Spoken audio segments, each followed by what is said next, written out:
And thank you, Ray Amaya, once again, coming up with something coherent from my usual dribble, a dazzle, and a dizzle. Good morning, Kevin Miller here at KIDO Talk Radio.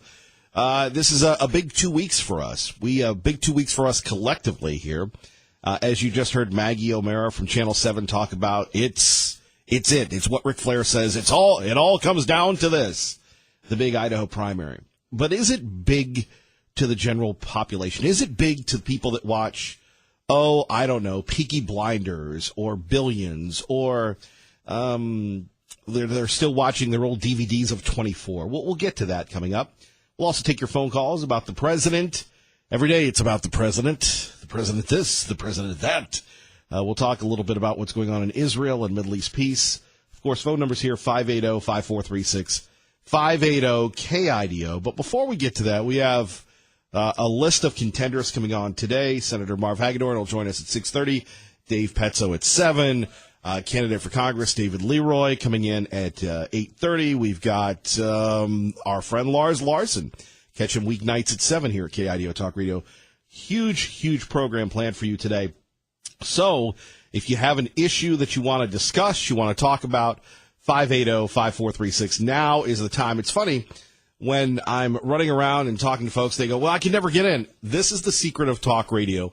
Always call at the beginning of the hours. Well, you don't have anything to talk about, Kevin. It takes you about, 40 minutes and a 45-minute set to get me going. Well, that's where you come in. If you have something that you feel is compelling, just because of the nature of what's going on, we would love to hear from you. And speaking of what's going on, in the next few days, we are going to be stacked and backed and locked and loaded, as our friends at Independence Indoor Shooting in Meridian like to say. We've got the Unity Rally, which is at the state capitol steps. But before that, we have the Unity Breakfast. And we're urging everyone who's anyone to stop by Terry's Cafe in Meridian. You know, there were a lot of cities that were bidding for this event. We had our friends in Nampa coming in with a strong bid. Of course, Boise historically always gets everything, and we're a Treasure Valley show, a Treasure Valley station. So we always, again, want to make sure that the Meridians, the Cunas, the Caldwells, the Stars, the Ontarios get their shot, right? Because, again, so Meridian outbid everybody for this one. We'll be at Terry's Cafe, and the big news will be whether or not we can all come together to take on arguably one of the most credible threats to the Republican majority in the state of Idaho when we're talking about the governor's race. We'll get to that. Also, Saturday, Idaho's largest garage sale. Come on out. Hang out. If you're going to go to the bodybuilding show at Bora High School, go to that. Go to the Idaho's largest garage sale, then come back. You can get your fitness. You can get some great deals. That's at Expo Idaho. And then a week from today, it is our, I don't know how manyth year we've been doing this, the spring edition of Miller's Mission, Clothes for Kids. We'll have more on that coming up. But let's take a look at the news of the day and get your reaction at 580-5436. 580-KIDO. The big news internationally, as you heard, you've got people protesting the opening of the new embassy. You've got Mnuchin there. You've got Jared. You've got Ivanka. You've got other folks. And people saying that this is not a good move. Benjamin Netanyahu, who you just heard moments ago, saying, look, this is a good move. This is going to rival Harry Truman's recognizing Israel. And as I've said before, regardless of where you are in life, sooner or later, you have to pick a side. Sooner or later, you have to pick a team. Sooner or later, you have to stand, or you're just going to be mowed over, right?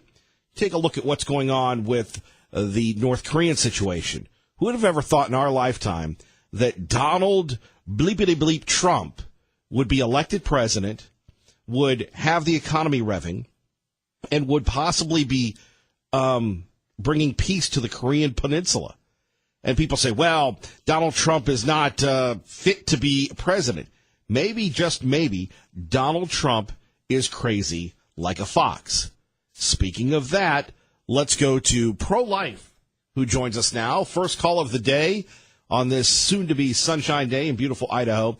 Pro-Life, good morning. You're on KIDO Talk Radio with Kevin Miller in the morning. Hello, sir. Yeah, good morning. Yeah, I heard you say that we should call in early, so hey, I'm taking your advice. God bless you. And I just want to tell you that on Friday, Rand Paul endorsed Michael Snyder. Yeah, and I just want to tell you that I've had And Ray and Mai, you can appreciate this because you get inundated all the time. I've had 7 emails, a personal visit from the Snyder campaign, 3 personal messages on wait a minute, Pro-Life, on my Sunday Facebook when I'm praying. So I think I got the message, Pro-Life. Well, I mean, I'm not giving this message to you; it's to the listeners. I see. So in case no one else got that, why is that so important, sir? That's important because Rand Paul probably is the very best constitutional conservative senator in the United States. Right, but did you support Rand Paul when he was running for president? I did. You did? I supported him until he dropped out, and then I went to Trump. So much. Well, wait a minute. He's a Republican, and all Republicans are wimps. Yeah, of course. According to you. But, I mean, so why would you support a wimp? Well, because sometimes you have to recommend the lesser of evils. Look, let me say this to you. Anybody else, I'd be going, oh, pro-life. You're stretching this one, but you're a lot of things, but you're a man of integrity. So I don't see you hedging that. So you supported Rand Paul. So your prediction for the election then? You think Rand Paul's endorsement is enough? I will say this about the Michael Snyder people that have been vilified and smacked around. They got a lot of passion, and that says a lot about a man who has run for the first time. You could appreciate this, that here's a guy that Northern Idaho, known nationally, not so much known statewide, but he has people putting it all on the line for them, and God bless him, whether it's our friend Gary, who was talking to me at like 3 or 4 in the afternoon on Friday, and some people say I'm grumpy in the morning. Imagine me at 4 o'clock on a Friday, Pro-Life. Yeah, I know. Yeah, that's not good for anybody. Right. But you have people using their own time, their own resources to try and get this guy elected. Well, I know because we really believe in Michael Snyder. And I mean, I'm in that race. I know, It's, yeah, I don't get this. You're running for office, but you're supporting Michael Snyder. Yeah, and I mean, if I was in the governor race as a minor candidate, I'd be supporting one of the governor people, too. Harley Brown? No, not Harley Brown. Wow. I mean, you have to take positions on things, and you might as well just do the whole thing. I see. I try to recommend everybody, and, it's pretty hard for the governor race. I think that Labrador are the top 3, but, You said Labrador is the top 3. He would be the best one, probably, of the crew. So-called people that can win. Mm-hmm. But, Stephen Pankey has taken the right position on all of the issues that really mean something. Well, let's be honest about Steve Pankey. Yeah. Steve Pankey got hosed by the establishment press. Right, of course. And the guy spent 2, 3, 4, I don't know how many thousands of dollars. And they left him out of the debates. And because they wanted to be a superstar. See, what these debate, and, there was a lot of internal debates, not with anybody in this building, because it's usually just me and Ray Amai, and Ray Amai is running the program, which is 17 full-time jobs. So with the little voices in my head, some would call it schizophrenia. I would just call it the creative process. Should we, and you've been to our events, should we get involved in this process? And I thought, unless you're going to bring in everybody, then you don't have these debates, because they're a farce. And what the press did, in my opinion, to Steve Pankey was abhorrent, because they thought that this was the big get.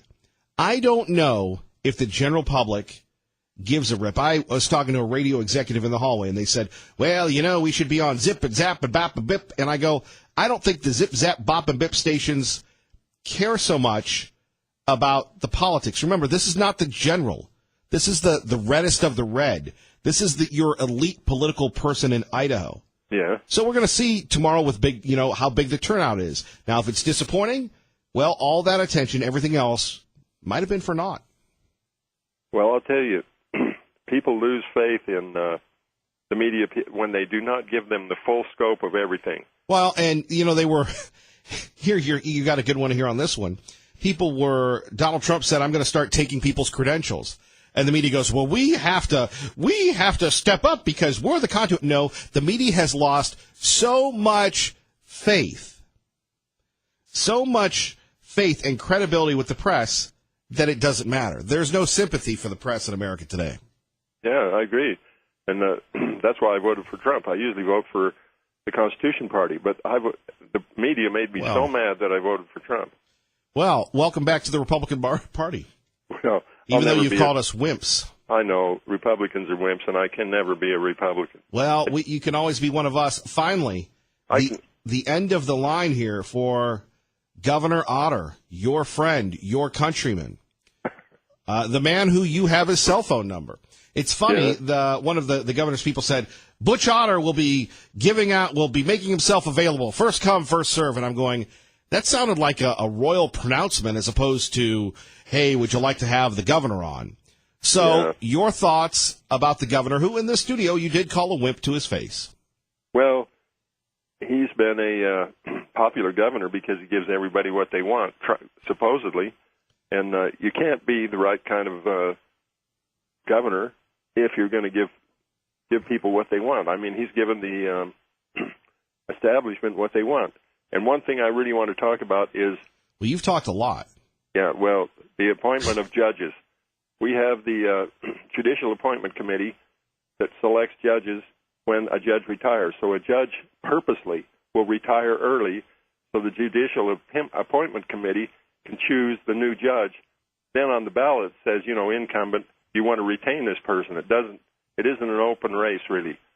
And so the judges that get in on the click, they just keep getting reappointed by the governor.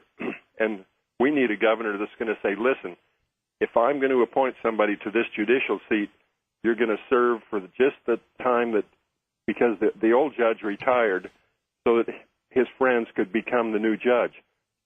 Some governor is going to have to break that cycle and say, listen, legislature, we're going to break the laws on this. And you know what? We're just the guys who do it. Pro-Life, thank you. Okay, see you. All right, 617-580-5436. 580-KIDO. It is all coming down to this. How many more wrestling cliches can we have before 7 a.m.? I don't know. But at 580-5436, 580-KIDO, will this be a big turnout? And the end of the Otter era. I know it's early. We'd love to get your thoughts on that. I'll give you mine next. Kevin Miller, KIDO Talk Radio. And so blessed to be a part of your day, talking about the primary, talking about the big election, the end of Butch Otter's incredible reign as governor. People were talking about Cecil Andrus, the only four-term governor here in the Gem State. Butch Otter, Cecil Andrus. Who would you go with? The most effective governor in state history. Kevin Miller in the morning here, KIDO Talk Radio. Do remind me, we're urging everyone to join us for our coverage of the primary tomorrow night beginning at 8. Number 1. Number 2, for our Unity Breakfast at Terry's Cafe, conveniently located in Meridian, Idaho. We will be there for our Unity Breakfast on Thursday, urging all sides, all factions to come together. Shirla, good morning. You're on KIDO Talk Radio. Good morning. Good morning. How are you? I'm doing wonderful. How are you? Welcome to Monday. Thank you. What can we do for you? I'd like to talk about Michael Snyder for Congress, District 1. Really? What would you like to Hello? say? I would like to say that for people that don't know who he is, they can go to Michael Snyder. I'm sure they do know who he is. We've had him on quite a bit. Okay. Well, I just want people to know what a great person he is. And why don't you tell us? He's a wonderful person, and he stands for everything American. He's wants to abolish the IRS and abolish income tax. He's 100% pro-gun. He's pro-life, pro-liberty, and he's just a wonderful man. And also, people can go to what about Luke Malik? I'm from Michael Snyder. Okay, well, thank you. Note to all the folks that are calling in, and, Ray and I, we appreciate people, we love people, but with respect, if you're just calling in to promote Michael Snyder, you're disrespecting the entire process here. And Ray can tell you this, Ray books all the people, he makes the magic happen. There hasn't been a program more friendly to Mr. Snyder. I just would ask people, if they're calling in, to give us legitimate views and opinions, not just, hey, go to this website, go to that. That's disrespectful to the people here that that are actively and legitimately involved in the process. If you disagree with me, 580-5436, 580-KIDO. But Cindy, as you know, this is not our first rodeo. Good morning.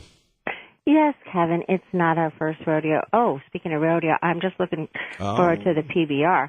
But what about the Snake River Stampede? You know, we're gonna get you some tickets for that, Cindy. Yes. Well, you want to know what? I already started getting some things for your drive coming up. I just think that's beautiful that you're going to go do that outreach again, and that's what it's all about, reaching out to people. But Kevin, I'm just rejoicing today about my people Israel, because, you know, this is the fulfillment of everything that should have been, and it took a lot of courage for our president to do this, but I stand with the people of Israel, you know, from Genesis 12:3 to all over the Bible with the diaspora and the Jews coming home and being there for 70 years. Every prophecy, whether it was from Isaiah on, has been fulfilled. And I just think, you know, there's a passage in the Bible, the tiniest little one, and it was about Jesus weeping and over his people, Israel and Jerusalem, oh Jerusalem. So the city of King David, I believe, you know, as a Christian, that legacy is going to, you know, my Lord, and not the seed of Ishmael. And I will leave it at that with all due respect. But I'm rejoicing today that he has made the right choice. It was a promise by many other presidents, and he was the first one to draw the line in the sand. And, you know, this is the right place to be, and other embassies should be there. So that is, you know, the capital city of Jerusalem. I love the song about Jerusalem. So I am rejoicing with the people today, and I am just going to, you know, go about my business, and my equanimity has been restored, and I'll be over to the candidate of my choice this afternoon. We have a new strategy for a little while. And can you reveal your new strategy? My new strategy. No. You mean their new strategy after Thursday's low blow? And, you know, I had to say to myself, hey, okay, Cindy, how many times did Rocky get back up in that first Rocky movie? I love that. I think it was 14 or 15 when you get knocked out. Just get up. Just get up. Well, it's just going for a more positive note, and we are going to do making some more phone calls. But sometimes when you get knocked down a bit and you get, there's another song, I get knocked down, but I get back up again. You ever heard that one? Well, to me, it was the Rocky movie. It was that when I was so sick, I actually bought that first version, Rocky, and that just said it all to me. I go, just get up. He just needed to finish the course, and that's what he wanted to do. So that's what we're off to doing today, but I'm rejoicing, and I believe our God is over Jerusalem and our president, and sadly to say, with Hamas and everyone else, this is the way I feel that I think the heart of God today is smiling over us, too. So you carry on, Kevin. I'm going to start gathering my things for your great event over at is that going to be at Walmart again? Walmart, Garrity, and Franklin. A week from today, we'll be there, Cindy. Got some other people interested, and so you press on, Kevin. Thanks for all you're doing. You have a blessed day. And I'm going to give my people a blessing, Baruch haba b'shem Adonai. And that means everybody be blessed in the name of Adonai. So, have a good day, Kevin. All right, Cindy. God bless. God bless you, too. Bye-bye. Bye-bye. 627, traffic and weather together. And coming up, we'll talk to Senator Hagedorn. He'll take your calls at 580-5436.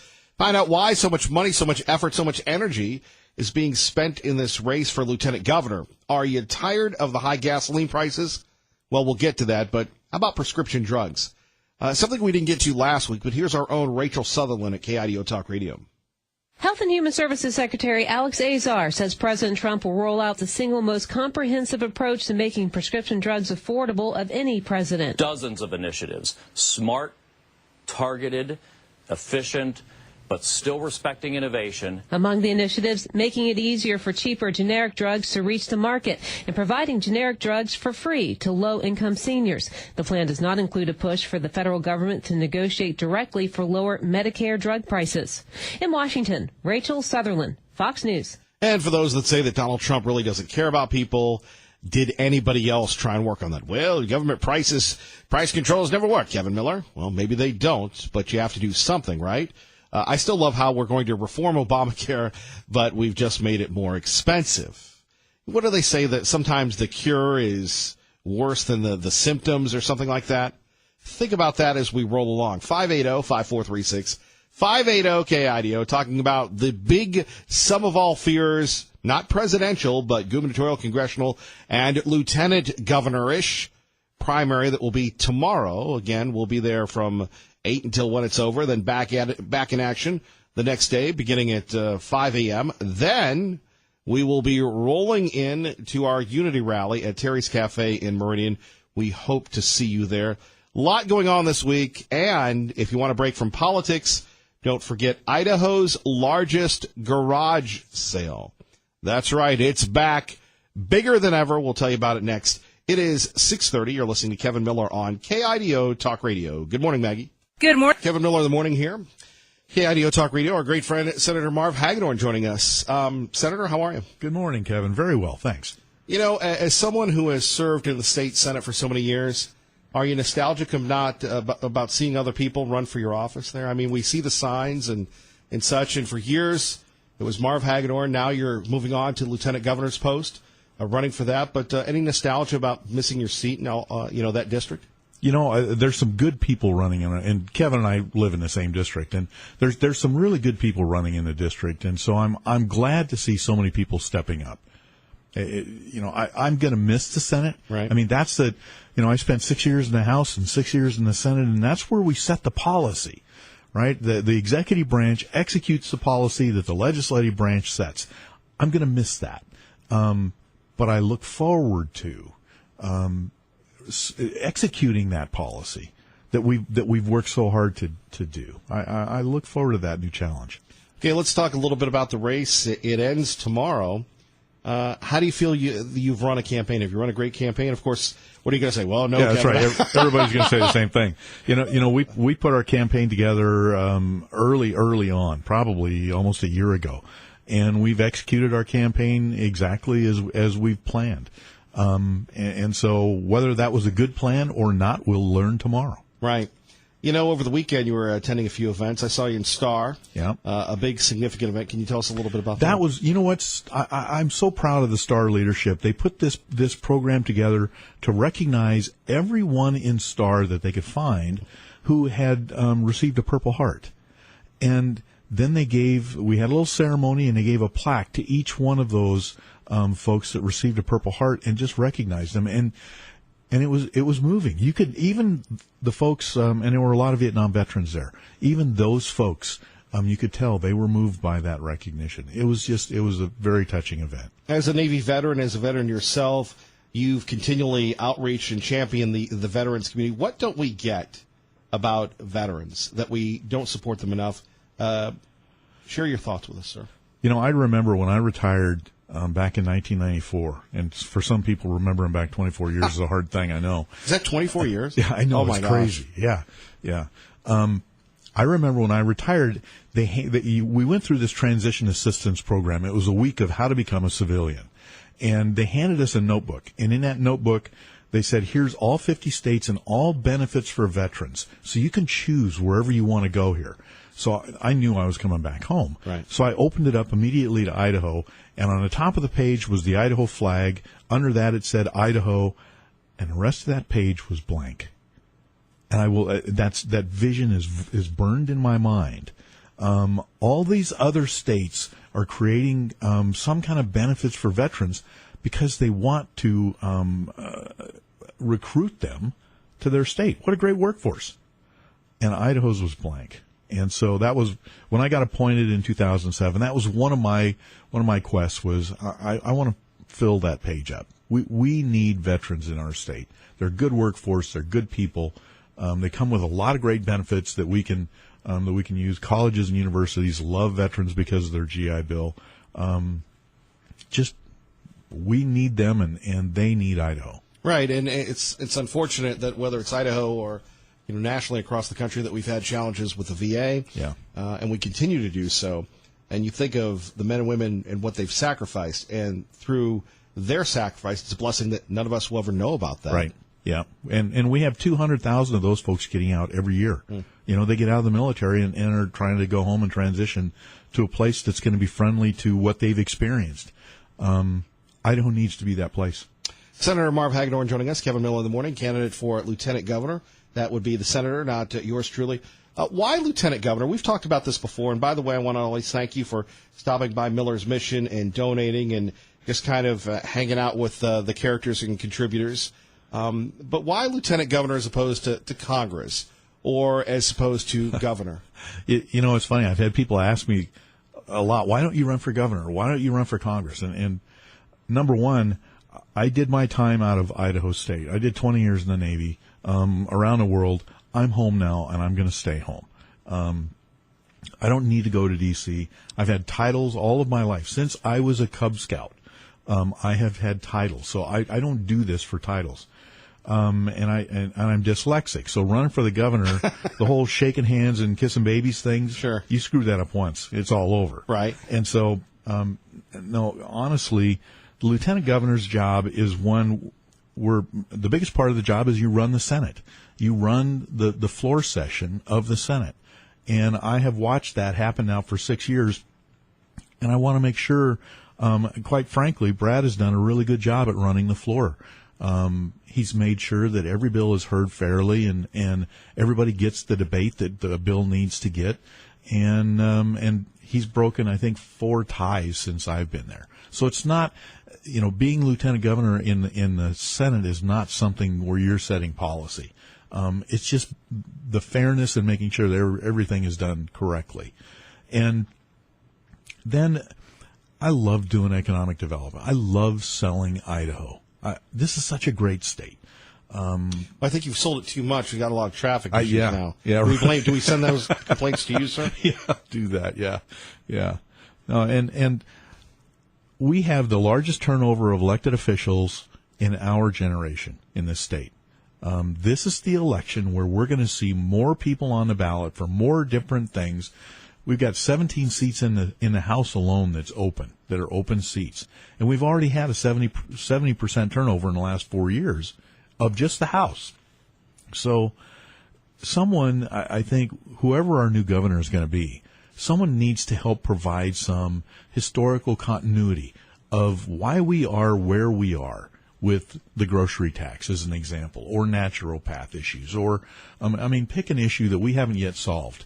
And whoever that new governor is going to be is going to need to understand and know the history of that, and then is going to need to have someone that can help be the conduit of communication between the House and the Senate and the executive branch. And I've served well in both of those places and have personal relationships with a lot of people in both the House and the Senate. Senator Marv Hagedorn joining us, 580-5436, 580-KIDO. Let's go to CBD oils. Yes. That's a contentious issue. Yes. Not only at your level, but at the governor's level, at the Senate and House level. Your thoughts on CBD oils and why is it so controversial? And not to do one of these little usual journalistic things where you don't get to the question. I'm just going to shut up and talk. Then I'm just going to shut up and let you talk because I was going to go on and on, but please go ahead, please. Right now there are no laws about CBD oils. I'm perfectly fine with that. I mean, people can get CBD oil in our state or in other states. No one in Idaho has ever been arrested and charged arrested for CBD oil. Why do we need a law right now? I don't understand that, number one. Number two, the FDA, we have partnered with the FDA in doing CBD oil trials for its medical use for the last 3 years, and I believe that CBD oil, Epidiolex, a form of CBD oil, is going to be approved for medical use by the FDA next month. We're paying the FDA to do these kinds of things. We need to allow them to do that. The state paid for a number of folks, children mostly, to utilize CBD oil in these trials to see if they worked and see if they didn't. There was, the last that I saw of the study, we had about a 50-50 working rate of CBD oil. If other people want to try CBD oil for other maladies that the FDA is not working on, they can go find it. I don't want to chase them down. I see no reason to do that. We should be free enough to do the things that we want to do. Still a big issue. What I was going to say is that I agree with Lieutenant Governor Brad Little that it could be a gateway. Could be a gateway to legalizing marijuana. It could be and medical marijuana. There is a need for it, but then you have, Senator, as you know, people abuse that, and then all of a sudden it's the pathway to legalization. And we're surrounded by these states, these lawbreakers that have legalized weed. CBD oil has no THC, so I don't see that as the gateway. Now, if we start to introduce a bill for medical marijuana, yeah, that's a problem that I have. Again, I go back to the FDA and what we're paying those folks to do. If there's some type or some chemistry in marijuana that we can utilize like we use out of opium. I mean, all of our opiate drugs come from poppies, right? And our FDA has determined that there are some opiates that we can use medically. Well, they need to continue to do their job and figure that out with marijuana. Are there things in marijuana that we can use safely and for medical reasons? Colorado, California, Washington State, all these people that were going, okay, yeah, we're gonna make all this tax money and fill our coffers and have plenty of state services, are now using all of that tax money for remediation of all of the people that are now on drugs or having other problems. Workforce, it's killing their workforces. You talk about especially a workforce that needs some kind of security clearance, let alone the safety issues. A security clearance alone is $100,000. You get a company that comes into Idaho to support something going on out at INL or something going on at Gowan Field, and those people need security clearances. That's a risk. That's a huge risk of their workforce, and they don't want to deal with that. So those kinds of companies are looking at moving to Idaho out of California, out of Colorado, out of those places that have approved recreational marijuana, because it's a problem for them. It's a money loser. Senator Marv Hagedorn joining us here. Kevin Miller in the morning. Phone number is 580-5436, 580-KIDO. Coming up next, we'll talk about the grocery tax, infrastructure, and we'll find out what the senator's big issue is on the lieutenant governor's campaign trail. You're listening to Kevin Miller on KIDO Talk Radio. And we continue on. Senator Marv Hagedorn joining us on KIDO Talk Radio, running for lieutenant governor. By the way, you look at the odometer miles on your Jeep. You're a day away from this being over or continuing on. Has it been worth it? Yeah, I love driving around Idaho, and I don't have the money to fly, so I drive everywhere. I'm either driving in my truck or my Jeep, right? And yeah, they both now need oil changes for sure. But yeah, I love driving around Idaho and meeting people and seeing people and hearing their stories and what they think we need to do. I think that's healthy. Is there one lesson that you've learned on the trail that you didn't know prior to? Yeah. Just how big this state is. Mm-hmm. I have run all over this state voluntarily. Like if I want to go hike up in the Sawtooths or want to go fish in a lake somewhere, I'll drive there. But I did not recognize. Like one long weekend, I put 2,700 miles on my truck in a long weekend between Post Falls, Boise or Meridian, Haley, and Idaho Falls, and like 3 other places in between all of these things. It was crazy. I mean, this is like running, I'm used to running in a district, right? Either District 20 or District 14.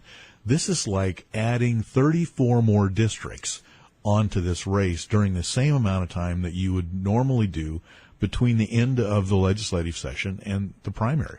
And it's just, you get no sleep. And you're not working. Yeah, you can't. People forget about that. Yeah. You just you're all in completely, 100%. What would you like to say to people that haven't made their decision? Maybe new people that have come in from other states that are looking at this lieutenant governor situation, and they say, well, this guy, Senator Hagedorn, he sounds okay. How do you differentiate yourself from the others? There's a few things that differentiate me. One, I was surprised to find out that I'm the only one running for lieutenant governor's position that has a hunting and fishing license. and I've had one for 45 years in the state. Even when I was in the military, I figured out a way to come home every year to go hunting and fishing with my family. It shows where your priorities are. Yeah, that's right. Yeah, right. I think so. Right. I mean, that's it. Some people might go, well, I don't care about that, but that is important because our state is, I mean, tourism is a huge thing, and part of tourism is that hunting and fishing. People come here to hunt and fish, and I'm the only one who sat on the Natural Resources Committee in both the House and the Senate, right? And know the difference between ungulate recruitment, a predator pit, and water. Yeah, I'm right there laws. with you, Senator. Yeah, I know. It's like, there's a lot of things about natural resources of this state that you really have to understand, because they're very important to this state. Right. Yeah, and I'm the only veteran, obviously. The only veteran, in fact, running for lieutenant governor, but none of the governors are candidates are veterans. And so when it comes time that we have a natural disaster, the governor is going to need some counsel on what are the abilities of our huge National Guard. What's the best way to deploy them? Now, obviously, we have generals and colonels and everybody out there to do that. But I have worked with the National Guard now for about 12 years because I have been in the transportation committees, which also do the National Guard stuff. Right. And so I've become very familiar with the capabilities of our National Guard. And I'll obviously support those guys and help them in any way that I can. And so the governor is going to need to have that counsel and liaison, I think, and that's an important factor that I bring to the table. Traffic and weather together, KIDO. And coming up much more. Now, Senator, I just want to let you know and to invite you. We know you're very busy. I know you'll be the Riverside on Tuesday night. We'll be Absolutely. There. We would love you for you to stop by. And for Thursday, and you've been to many of these, there's a unity rally at the State House. We're having a unity breakfast. So if you'd like to stop by, we'd love to see you there as well. Thank you. At Terry's Cafe, located in beautiful Meridian, Idaho. Very beautiful downtown Meridian, you betcha. Yes. Yep. Back to a couple of issues in the minutes that we have left, about a minute and a half. Grocery tax, transportation. What's the signature for you? Grocery tax. I've already voted to repeal the grocery tax and the credit. A lot of people need to understand the grocery tax comes along with a credit. And so all of that is going to go away. And so I think that the issue with that was not the fact that we were taxing groceries. I think the issue was we were having people on our border communities that were going across the state line, whether it's in Washington or Oregon, to buy their groceries and other things while they were there. So that grocery tax and the credit actually hurt our businesses on our border communities. Senator, finally, if people want more information, we've got about 20 seconds left. What would you say? Pretty simple. MarvHagedorn.com. Go to MarvHagedorn.com. Take a look at my record. I've served in the military. I've served the state of Idaho, and I've done business for over 20 years, multi-million dollars internationally business, and I'm here for Idaho. All right, Senator. Thank you, sir. Thanks, buddy. Good luck to you. Thank you. You're listening to Kevin Miller. Coming up next, Fox News Radio on your home for Fox News in the Treasure Valley, KIDO Talk Radio. Good morning.